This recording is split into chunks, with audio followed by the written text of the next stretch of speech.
Primera de Corintios capítulo 8. Hoy vamos a entrar a una nueva sección de esta carta. Esta carta, en la parte primera que hemos visto de los asuntos que ya Pablo está respondiendo, él está respondiendo a las preguntas que la iglesia le había hecho. Primero estaban preguntando acerca de la soltería, el matrimonio, la viudez, y ahora va a tratar un tema del capítulo 8 al capítulo 10 que habla acerca de la idolatría, de lo sacrificado a los ídolos, de qué hacer. El tema de fondo es la idolatría.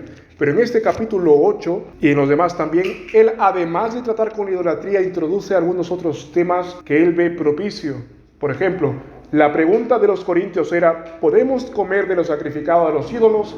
Sí o no. Pero Pablo no se limita a responder solamente a esa pregunta, sino que trata con el problema de fondo. Primero hay que saber, no hay Dios en el mundo, hay un solo Dios. Primero, ¿por qué querrías insistir en comer a esto? Luego él da su ejemplo y también habla de la idolatría del pueblo de Israel, por ejemplo. Aquel que se aventura o que está muy cerca de las prácticas paganas, pronto o tarde puede caer en el mismo error.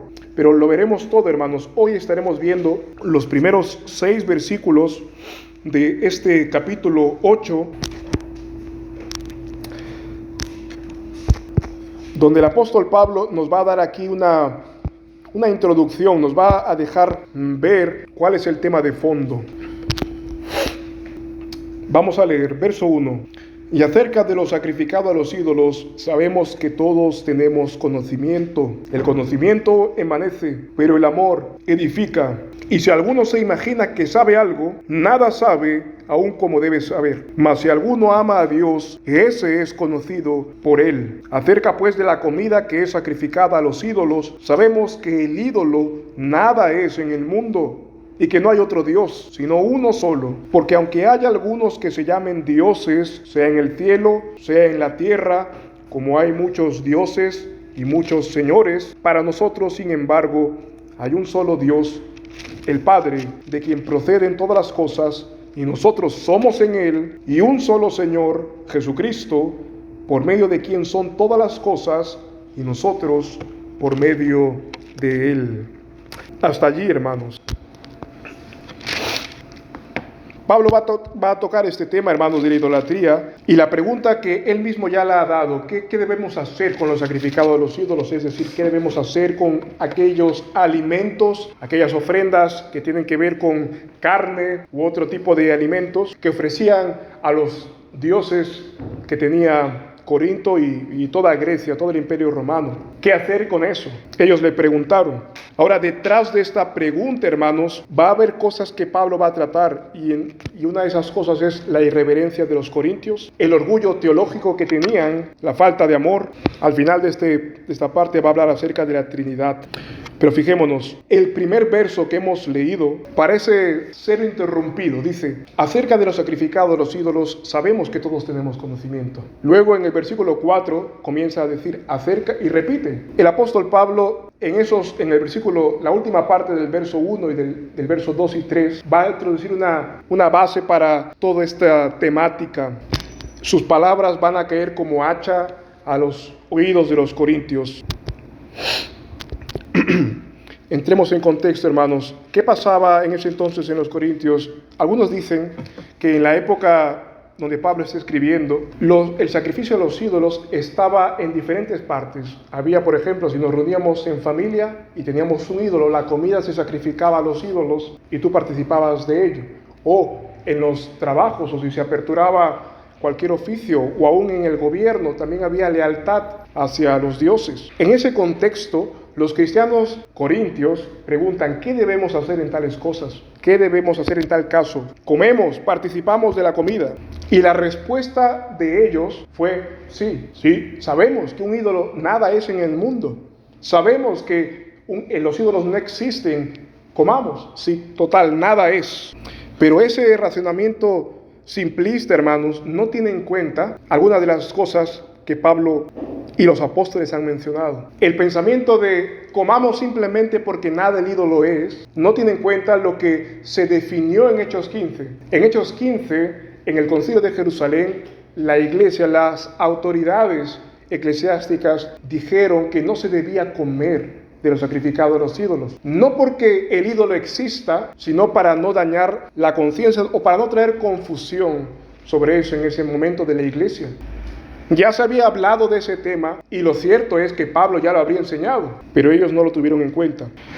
Y como lo habían hecho así, hay algo que también ellos estaban perdiendo, era que no todos estaban al tanto de esa resolución, que no todos habían llegado a ese entendimiento. Es decir, que un ídolo en el mundo nada es. Imagínate, hermanos, un tiempo donde ha llegado el cristianismo y está arrasando con los demás dioses. Ya no existe Diana de los Efesios, ya no existen los otros dioses. No todos han llegado a ese entendimiento y es un momento crucial en la historia. Como todos no han llegado a ese entendimiento, si los corintios actuaban así, podrían considerarlo como rebelde a la autoridad de los apóstoles. Los apóstoles habían dicho, no comáis de esto, y ellos comían. Podrían haber fomentado la rebeldía y otros más débiles, como luego vamos a ver que se describe, simplemente podrían verse tentados a participar de allí y a volver tal vez a los dioses que tenían. Entonces, para que no se lo tomen a la ligera, Pablo comienza diciendo, sabemos todos estas cosas, todos tenemos este conocimiento, no. Para que no se lo tomen a la ligera, él comienza con una exhortación fuerte. Acerca de este asunto todos sabemos, y esto es verdad, hermanos, todos los cristianos saben que los ídolos no son el Dios verdadero, no existen. Pablo les está advirtiendo nuevamente, no te alabes tanto, es como si les dijese así. Podrías alabarte tal vez si hablas con los incrédulos que tienen muchos dioses, pero en la casa de Dios, ¿por qué te has de alabar así, diciendo que un ídolo nada es? Y es más, y en la casa de Dios tampoco podrías alabarte, porque el saber que hay un solo Dios verdadero te ha sido dado por gracia también. Pero Pablo, además de decirle primero, lo que dices es de sentido común entre los cristianos, les dice también, el conocimiento envanece, pero el amor edifica. Es como si este hombre les dijera, voy a responder a la pregunta que estás trayendo, pero antes de eso déjame decirte que el conocimiento, el saber esto te ha hinchado, te ha embotado, te ha hecho enorgullecerte vanamente, pero es el amor lo que importa y lo que edifica. Pablo está respondiendo a una pregunta no para ser partícipe de su ego, sino para participar de la iglesia. Y aquí, hermanos, como padres o como esposos o simplemente para poder tratar con alguien que depende de nuestro ejemplo, de nuestras palabras. También nosotros podemos aprender, hermanos, no solamente a responder aquello que se nos pregunta, sino tratar el asunto de fondo. Esta pregunta es posible, hermanos, que ellos lo hayan hecho pensando hacer el mal, como una pregunta indirecta, como hablan los que quieren pelear, como los que querían hacer caer al Señor. Pero Pablo de aquí va a sacar un bien para todos. El conocimiento, hermanos, dice allí, envanece. En este caso, fijémonos que es el conocimiento teológico, el conocimiento de no hay Dios en el mundo, no hay dioses en el mundo, solamente uno. Cuando el conocimiento se adquiere y no va acompañado de la piedad, no va acompañado de la obediencia, solamente sirve, según este texto, para enorgullecerse, para excusar nuestra conducta. En otras palabras, si solamente somos oidores o si solamente buscamos aprender pero no mover un dedo para aplicarla en nuestra vida, nos estamos capacitando para ser mejores demonios, un demonio más informado. Y tal vez aún peor que los demonios. ¿Recuerdan lo que nos dice Santiago? Santiago nos advierte, los demonios creen y tiemblan. Creen que Dios está, saben, han visto su poder y ellos tiemblan. Pero el pecador que usa la verdad para excusar su pecado, se cree y se burla de lo que Dios ha dicho. Por ejemplo, vamos a tener en cuenta otros pasajes. Primera de Pedro 1, verso 16 nos dice, sed santos porque Dios es santo. Pero ¿qué diría un cristiano que ya sabe este texto? O que ya sabe más de la palabra de Dios. Pedro dice, sed santos porque Dios es santo, que lo cita de Levítico. Pero el cristiano hinchado diría, sí, pero tampoco tan santo. Además, no llegaremos a un estado de santidad perfecta en la tierra. Hay que relajarlo, hay que ser santo, pero no tanto. Si peco un poco más, tampoco pasa nada. La salvación es por gracia. Alguno podría decir así, utiliza la palabra de Dios para acomodarse. O lo que dice Pablo en Hebreos 10, por ejemplo, no te dejes de congregar como algunos tienen por costumbre. Pero el cristiano hinchado, ¿qué diría? Bueno, Dios es omnipresente. El cristiano que sabe diría, bueno, Dios es omnipresente, Él está en todas partes, Él me escucha aquí o en la iglesia. Además, hoy he quedado con unos amigos, bueno, el Señor me entiende. Pero es al revés, porque el Señor entiende nuestra condición pecaminosa que quiere huir de Él, nos dice, no dejes de congregarte. El Señor nos dice orar por el pan de cada día, orar por el perdón, orar para que seamos guardados. Pero el cristiano hinchado, orgulloso tal vez, o que utiliza la palabra como pretexto, ¿qué haría o qué diría? Sí, pero el Señor ya sabe mis necesidades, Él es omnisciente. Antes que la pida, Él ya conoce. El Salmo dice, antes que yo diga una palabra, tú ya lo sabes toda. Uno podría, por el pecado, decir, bueno, ¿para qué orar si el Señor ya conoce? Bueno, Él ya sabe. Él ya me perdonó todo en la cruz, ¿de qué voy a pedir perdón hoy? El Señor guarda a sus hijos, ¿por qué voy a estar pidiéndole algo que ya prometió? Y así llenarnos con pensamientos vanos, hermanos. Cuando el conocer la palabra no nos hace ser hacedores de la palabra, corremos un gran riesgo. El riesgo de ser hipócritas, el riesgo de endurecernos más, el riesgo de despreciar a Dios mismo, el riesgo de tal vez irse engañado al infierno. Es cierto, Dios cuando Él perdona a un hombre, lo perdona definitivamente todos sus cargos. Cuando uno está a los pies de la cruz de Cristo, todos los cargos que tiene ese hombre son borrados. Los pecados presentes, pasados y futuros. Pero sabemos que el saber eso, el hombre que cree eso, es un hombre que ha sido transformado. Pero si es el hombre que dice saber eso, que ama eso, o que dice amar eso, pero vive en el fango, tiene que vigilar que no sea más bien, no una oveja, sino como dice Pedro, tal vez como un cerdo que ha vuelto a lodo. Uno tiene que examinarse, hermanos, a la luz de esos textos. Pablo les recuerda a los corintios que no deben buscar entender y razonar con la palabra de Dios solamente como excusa, solo para hacer lo que queremos, solo para ser respondones tal vez, sino que debemos hacerlo con un corazón humilde, que de verdad teme a Dios y que quiere agradarle. Aunque agradarle a Él nos requiera no agradar a mi carne, no alimentar mi carne, aunque sea humillarle. Ahora, cuando algunos ven estas palabras de Pablo que dice el conocimiento envanece, algunos piensan que Pablo está haciendo una defensa a la ignorancia, una apología a no estudiar la palabra de Dios. Pero no entienden este texto. Pablo no está diciendo que los corintios deben dejar de razonar bíblicamente. Él, de hecho, el Señor ha dicho lo contrario. Él dijo en Jeremías, lo recordarás, no se alabe el fuerte, no se alabe el sabio, sino alabes el que se hubiere de alabar. ¿Quién? Jeremías 9:23. ¿Quién se ha de alabar según ese texto? Dice, no se alabe el fuerte en su fuerza, el sabio en su sabiduría, sino alabes en esto el que se hubiere de alabar, el que me conoce. Si hubiese de alabarse por algo, sería el que me conoce. O cuando dice en Oseas 4:6 que mi pueblo fue destruido porque le faltó conocimiento. Pablo no está diciendo que el cristiano no debe crecer en el conocimiento de Dios. Eso no es malo. Lo que él está diciendo es que cuando utilizamos ese texto como excusa, entonces es malo. Cuando tenemos solamente comezón de oír. Un pecado de los griegos, y era algo que lo dicen Hechos también, que los griegos no tenían otro interés sino en escuchar cosas que no habían escuchado antes. Y un pecado de los griegos es un pecado que hoy también nos acompaña a nosotros, a nuestro tiempo. Cuando los griegos escuchaban algo lo recordaban, lo comprendían, ya pasaban de ese conocimiento y ya no les era interesante. Pero cuando se trata de Dios y de la palabra de Dios que es inagotable, que es profunda, el cristiano nunca va a poder llegar a decir eso. Y si lo dice, es que no lo ha entendido. Es como aquel hombre que cree que por haber leído el manual de cómo se monta algo, cómo se construye algo, acaba de leer ese manual y piensa que ya lo ha construido, cuando tal vez no ha movido ni una sola pieza. El hecho de leerlo, de aprenderlo, no quiere decir el haberlo construido. El hecho de conocer algo de la palabra de Dios no siempre, tristemente, va acompañado de la práctica. Tendría que, pero no siempre es así. Y hoy podemos recordarlo y tener cuidado de eso. Pero dice Pablo, el conocimiento envanece, pero el amor edifica.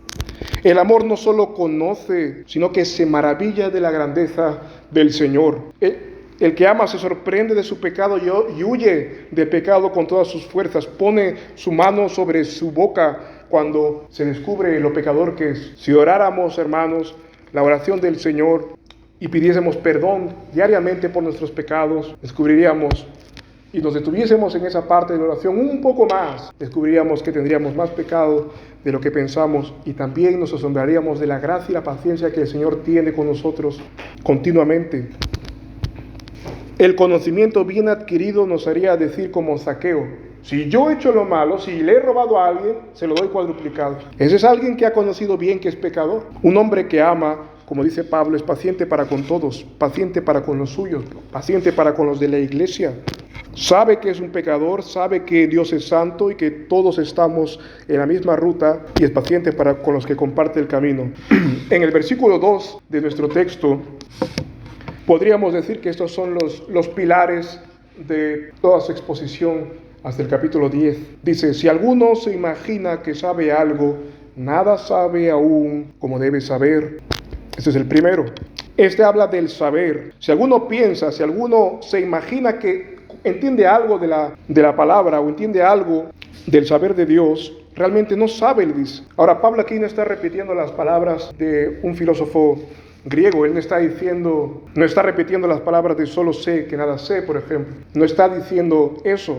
Él está diciendo, teniendo en cuenta el contexto de los corintios, que ellos han demostrado que por mucho que hablen realmente no saben. Les prohibía en el capítulo anterior casarse y no era un mandamiento universal, no era un consejo universal, era un consejo a los corintios. Y en este caso a ellos también les dice: ninguno aquí, a la iglesia de los Corintios, ninguno aquí realmente sabe algo, porque si lo supieran, vivirían acorde a la palabra, no vivirían provocando a su prójimo o haciéndole caer en pecado o excusándose, vivirían temiendo a Dios. Ahora, esto se aplica a los Corintios, pero también a nosotros en un sentido más amplio, hermanos. Si sabemos algo de la Biblia, realmente no lo sabemos como deberíamos, a menos que eso se evidencie en nuestro diario vivir. Sabes que Dios es poderoso para guardarte a ti y a tu casa del pecado y de todo peligro. ¿Lo sabes? Lo has leído en muchas maneras en la Biblia. Pero si no estás, por ejemplo, orando por ello, si no estás rogando que el Señor lo haga, entonces no lo sabes bien, lo sabes a medias.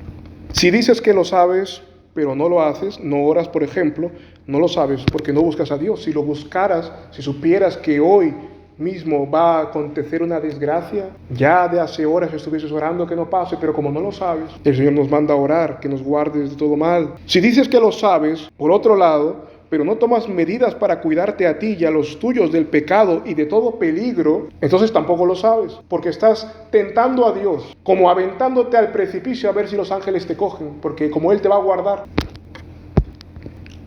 Sabes que Dios va a proveerte, pero no oras para que sea así, pero no sales a buscar el pan que Dios ha preparado para ti, o tal vez te afanas angustiosamente, entonces no lo sabes.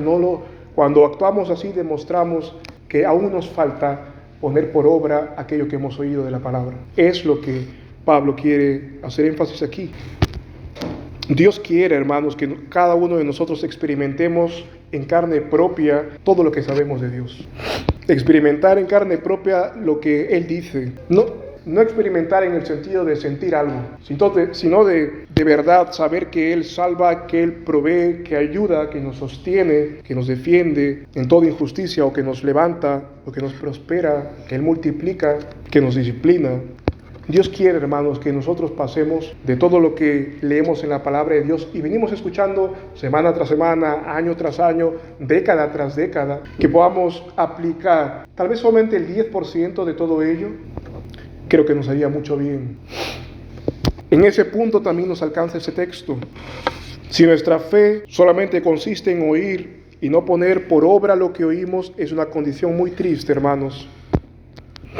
Fíjate el ejemplo que pone aquí Pablo en el verso 3. Mas si alguno ama a Dios, eso es conocido por Él. ¿Qué es más importante, hermanos? ¿Conocer mucho de Dios o ser conocido por Él? ¿Qué es mejor o qué es más conveniente para ti, para tu casa? ¿Conocer mucho, por ejemplo, del presidente o de un gobernante? ¿O que ese hombre poderoso nos conozca? Aunque nosotros conozcamos a cualquier persona importante, al rey, y nos paremos a su puerta, no por mucho que lo conozcamos tendremos acceso al palacio, ni mucho menos un lugar en su mesa con su familia. No tendremos un lugar así. Pero sí Él nos conoce. Aunque no sepamos todo de Él, aunque no comprendamos toda su historia, Y aunque tal vez ni siquiera entendamos todas sus decisiones, Él es el Rey. Si Él nos conoce a nosotros, nos hará pasar, nos hará sentar con Él y nos dará un lugar. Pablo dice en el versículo 3, si alguno ama a Dios, ese es conocido por Él. Recordemos, Pablo no está diciendo que el hombre debe dejar de conocer a Cristo, que debe dejar de profundizar en su conocimiento de Cristo. No, él le dice, por ejemplo, a los colosenses, en el capítulo 1, verso 9, dice que él ora para que los colosenses sean llenos del conocimiento de su voluntad, que tengan sabiduría e inteligencia espiritual. Lleno no es un poquito de Cristo, saber un poco de las profundidades de Dios, es saber mucho de esas profundidades. No estar solamente salpicado del conocimiento de Dios, es estar empapado. Pablo quiere, en Colosenses 1:9, que la iglesia esté llena del conocimiento de Cristo. Pero en este contexto, a los corintios, Pablo ve una iglesia que no necesita tanto de conocimiento, sino que busque más fruto de ese conocimiento. De hecho, podríamos decir que a los corintios no les hacía bien el saber tantas cosas profundas, que no le hace nada bien tener tantas conversaciones profundas de teología, del conocimiento, de los dones de Dios. ¿Por qué? ¿Por qué no le hacía falta a los corintios detenerse más en eso? Porque no lo estaban valorando, no estaban viviendo a la altura de lo que sabían. Es mejor detenerse, dice Pablo, detenerse, aplicar. Porque simplemente los llevarán más y más a satisfacer su curiosidad, como dijo a los tesalonicenses. Hay quienes curiosean, dice, pero no obedecen al mandamiento. Puestos a elegir, hermanos, es mejor conocer lo fundamental del Señor, tener 2 o 3 cosas bien entendidas y aplicarlas a nuestra vida, que muchas cosas y vivir en plena desobediencia. Nuestro afán debe ser amar a Dios, que Él encuentre en nosotros hombres que tiemblan ante su palabra, que quieren obedecerlo en lo secreto y en lo íntimo. Que nuestra mano izquierda no sepa lo que hace nuestra derecha, nos olvidemos, no estemos proclamando nuestra propia justicia, que busquemos agradarle en todo lo que hacemos, sea pequeño o sea grande. Eso es lo que Dios prefiere. Y a ese hombre habla Pablo aquí. Dice, a ese hombre le dice que es conocido por Dios. A ese hombre sencillo que obedece a Dios en silencio. Eres conocido por Dios, aunque no te estás jactando de que sabes más o menos que tu prójimo. Eres conocido por Dios y Él te hará pasar a su reino y te dará un lugar en su mesa. Que seamos ese hombre, hermanos. Que seamos aquel hombre que quiere simplemente obedecer a Dios en aquello que los hombres no vean. Es más, cuando el Señor mandó ayunar, cuando el Señor mandó que el hombre lo busque de una manera asidua, Él dijo, y que los demás hombres no se enteren. Cuando tú ayunes, lávate, como si no hubiese pasado nada, como si no hubieses estado ayunando ese día, sino como si hubieses comido lo mejor de la carne. Él ve nuestra obediencia, Él ve nuestra diligencia, nuestro amor, sobre todo en lo secreto. Él te ha dado el don de la fe para que creas y lo ames. Y como dice Primera de Juan, que nosotros lo amamos a Él porque Él nos amó primero. Hermanos, a la luz de este texto, y si aquí hubiese terminado la enseñanza de Pablo, es mejor irse al cielo sabiendo poco y obedeciendo mucho, que sabiendo mucho y no obedeciendo nada. Nuestra generación, y la generación probablemente desde unos 2 o 3 siglos antes, conocen muchísimos más que lo que conocían los discípulos que estaban escuchando a Pablo. Y muchos de esos hombres, sus nombres fueron escritos en los cielos y en este libro que tenemos. Y no sabían probablemente nada más de lo que salía de la boca de los ministros en ese momento. Es mejor, hermanos, comenzar a aplicar aquello que el Señor nos da.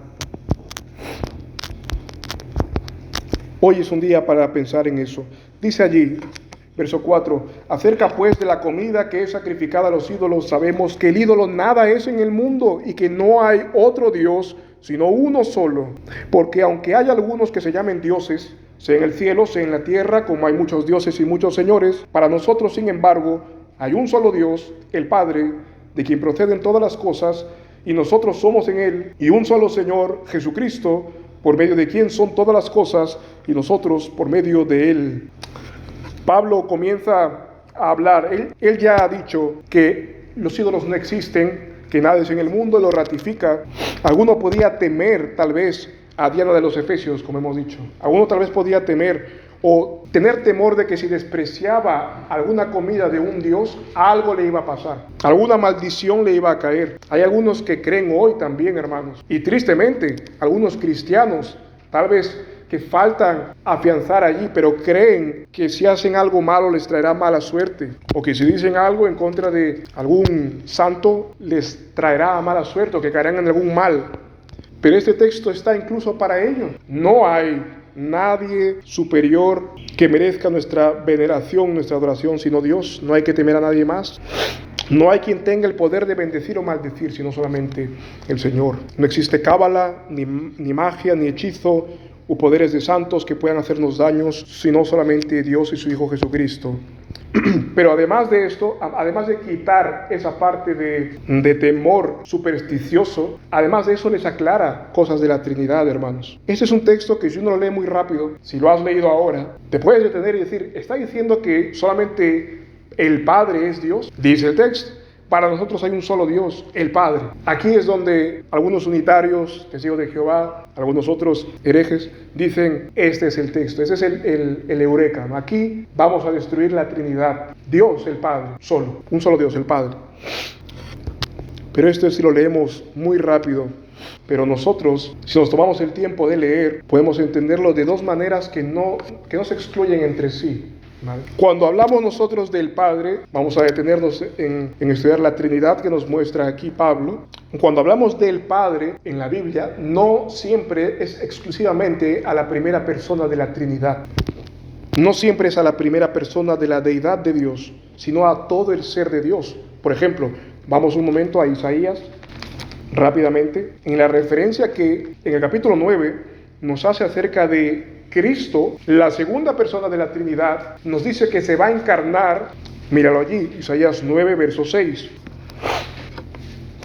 El Padre eterno, dice, Isaías 9, 6. Un niño nos es nacido, un hijo nos es dado, el principado está sobre su hombro, y se llamará su nombre admirable, consejero, Dios fuerte, Padre eterno, príncipe de paz. Nosotros sabemos, ¿quién se encarnó? No fue la primera persona, fue la segunda, el Hijo. Pero aquí se está denominando que Dios se va a encarnar. Por eso que el Hijo también recibe el título de Padre cuando se habla de Dios en general.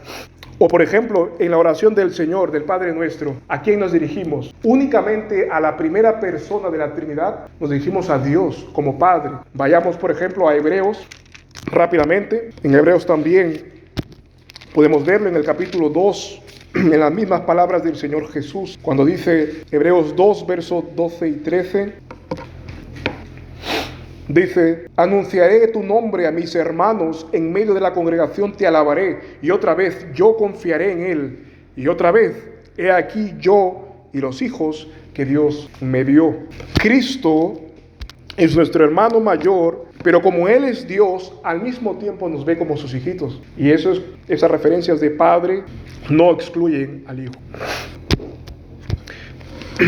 Ahora bien, volviendo a nuestro texto de 1 Corintios 8, cuando nosotros leemos este texto y nos fijamos en los verbos que emplea, de que del Padre procede todas las cosas, y por el Hijo son todas las cosas, por medio de son todas las cosas. Ahí también podemos ver, si insistimos en solamente la segunda persona de la Trinidad, si tomamos como que hablase del Padre y del Hijo, como que el Padre del Padre proceden y del Hijo son las cosas, uno podría ver aquí, hermanos, no encontrar que el Hijo no es Dios, sino que tiene una función diferente en la Trinidad. Nos dice el texto, el Padre de quien proceden todas las cosas y nosotros somos en Él, y un solo Señor Jesucristo, por medio de quien son todas las cosas. El Hijo es eternamente engendrado, por eso se llama así. Ahora, esto es un misterio, pero podemos quedarnos con esto. El Hijo se nos muestra con ese nombre, porque en textos como el Salmo 2 se dice que Él engendró a Cristo hoy, en un eterno hoy, para siempre. Cristo es engendrado, pero ¿qué significa eso? Que tiene un comienzo, en el Salmo 2 lo dice, que tiene un comienzo Cristo, que hubo un momento donde el Hijo no existía, y entonces cuando Dios dijo, yo te he engendrado hoy, en el Salmo 2, verso 7, a partir de eso comenzó la existencia del Hijo. Eso es lo que afirma la herejía vieja, la herejía arriana. Pero el ser engendrado en términos bíblicos, cuando se refiere al Padre y al Hijo, no se refiere a tener comienzo, sino a tener el mismo gen, la misma naturaleza. Y ese hoy, al ser un Dios eterno, habla de una eternidad que siempre fue engendrado. Yo te engendré hoy. La procedencia eterna del Hijo. Tal vez sean contexto, palabras que no solemos escuchar, hermanos, pero con lo único que puedes quedarte ahora y profundizar también, si quieres en este día o después, es que el Hijo es engendrado eternamente por el Padre y esa palabra hace énfasis en que comparte su naturaleza, tiene el mismo gen, la misma naturaleza. Desde siempre, eso se llama la generación eterna, desde siempre el Padre ha estado con el Hijo, por necesidad. Ahora, el texto también nos dice que por medio de Él fueron creadas todas las cosas. ¿Y esto a qué nos suena? Nos suena a Juan 1. El Verbo era con Dios, y el Verbo era Dios, y por el Verbo fueron creadas todas las cosas. Y en Hebreos 1 se nos dice también que por medio de Cristo fueron creadas todas las cosas.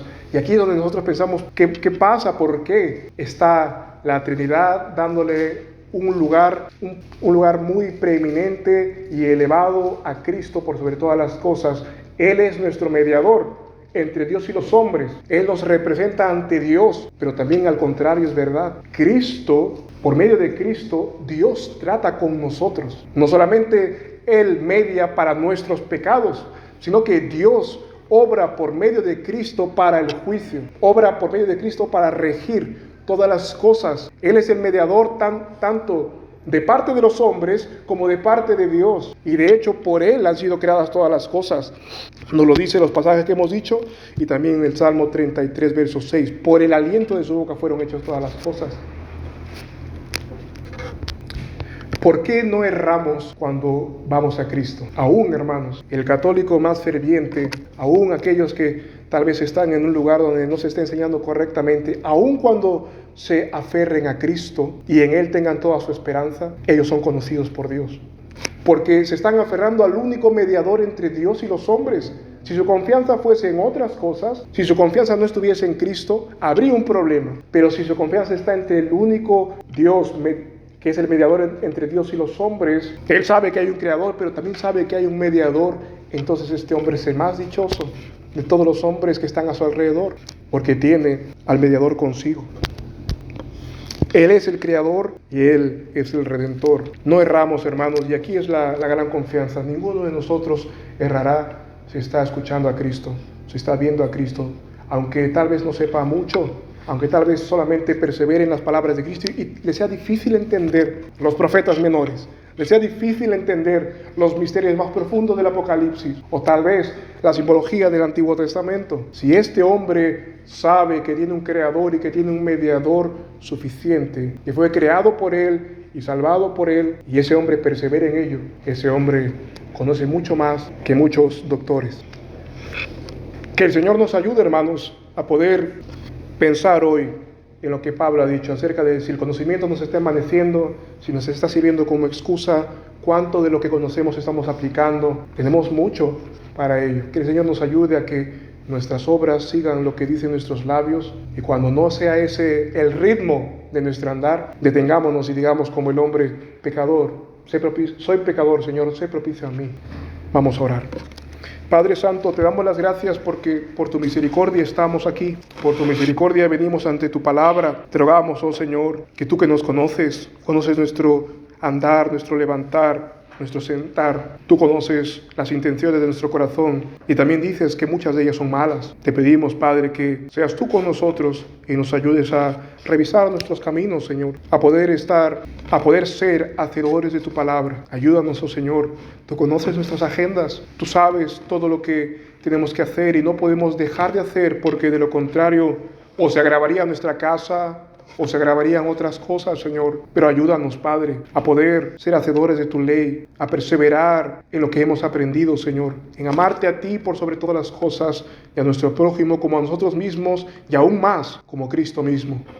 Ayúdanos, Padre, que nada arrebate nuestro premio, que nuestra obediencia en secreto seas tú el que la publica, que seas tú el que nos hace ser hombres, mujeres que te obedecen, Señor. Que nosotros podamos buscar que tú seas la audiencia de nuestras cosas que hacemos, no los hombres. Que tú puedas, Señor, ayudarnos a ser obedientes a ti, aun cuando esa obediencia implique sacrificar algunas cosas legítimas, o aún, Señor, simplemente pensar menos en nosotros mismos. Ayúdanos, Padre. Permítenos servirte a ti con todo lo que somos, con todo lo que tenemos. Y ayúdanos, oh Señor, a buscar ser cada vez más llenos de tu Espíritu y glorificar a este Señor único Jesucristo. Toda nuestra confianza está en Él y sabemos que confiando en Él no nos perderemos jamás. Nadie nos arrebatará de tu mano, que en Él la humanidad descansa o lejos de Él perece. Señor, te agradecemos porque en última instancia tú eres el obispo de nuestras almas y para ti es toda la gloria. En el nombre de Cristo, toma nuestros hogares, Señor. Ayúdanos a construir sobre la roca. Amén.